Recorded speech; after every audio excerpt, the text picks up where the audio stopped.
to do is capture the assets of your clients. Well, I got all my clients' money. Then I'll say, well, how much life insurance did you do last year? Well, I don't do life insurance. Then you don't have all of their money.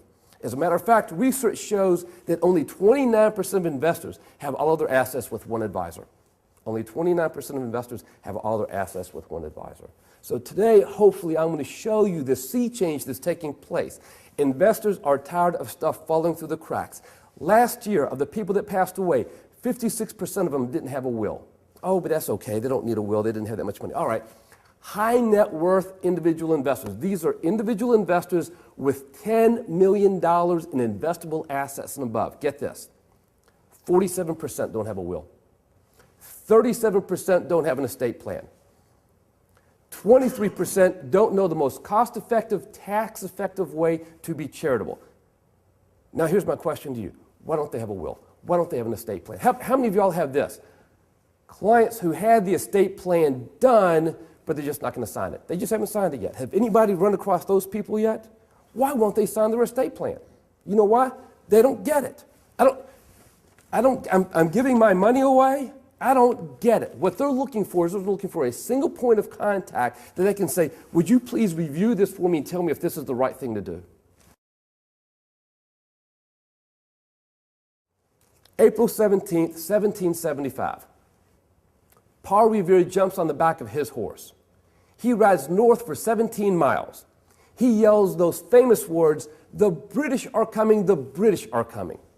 90% of the people that heard his battle cry go and fight in the Revolutionary War. 90%. At the exact same time, another gentleman jumps on the back of his horse.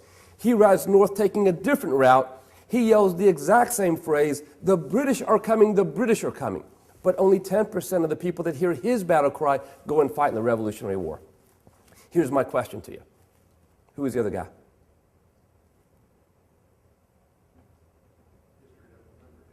Yeah. Now, what you can say is, no, wait, Longfellow wrote a poem about Paul Revere. That's why we remember Paul Revere. No. At the moment, 90% of the people that heard Paul Revere's battle cry go and fight the Revolutionary War versus 10% of the people that heard William Dawes's battle cry go and fight in the Revolutionary War. What? No.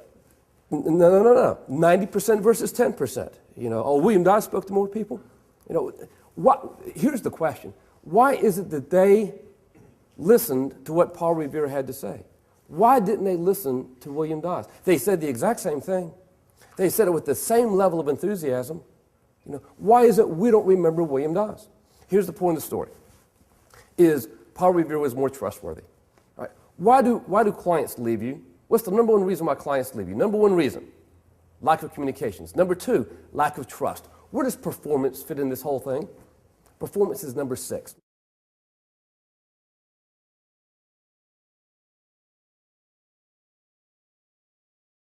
This is the stock market in 1990, right? I don't do it. I'm not a stock investor. I'm not going to do it. You know something? My neighbor's buying boats and cars and houses on the lake. I'm going to do it. Doggone it. Stay the course. Just get me out. Real estate. I don't invest in real estate. I don't do it. You know something? I've been a real estate investor all my life. I watch HGTV flip this house. My neighbor's buying real estate. I'm going to do it. Doggone it. Stay the course. Just get me out. All right, what have we always taught them to do? When you retire, take the number 100 minus your age, right? This number stays in equities. This is what goes in the treasuries. They got whacked. You know something? I'm done. I'm going to put my money in treasuries and just you know, safety. Oh, by the way, who owns most of our treasuries? You know that China owns more U.S. treasuries than the U.S. Treasury has in U.S. treasuries? Did you know that? Why do they own so many treasuries? Because they link their currency to the U.S. dollar. They joined the WTO in 2001. The other 150 countries, 149 countries that make up the WTO are trying to strong-arm China to delink their currency. China says, we'll do it in due time. They've even hinted that they'll do it by the time they host the Summer Olympics in 2008, right? If they delink their currency, what will they be buying less of going forward?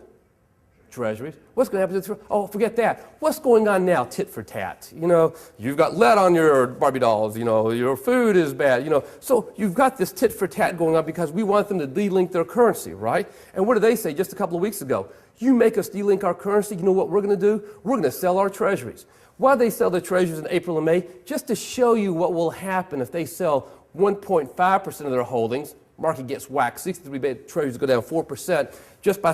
What if they sell 3%? What if they sell 5%? What's going to happen? I think what's going to happen is investors will go, you know, forget that, forget this. I'm going to put my money in. About the same time that China is going to delink the currency, and boom, then get whacked one more time. I'm going to close with a proverb and one last story. There's a Chinese proverb that says, if you know but you don't act, then you don't know. And all I'm suggesting is, now you know.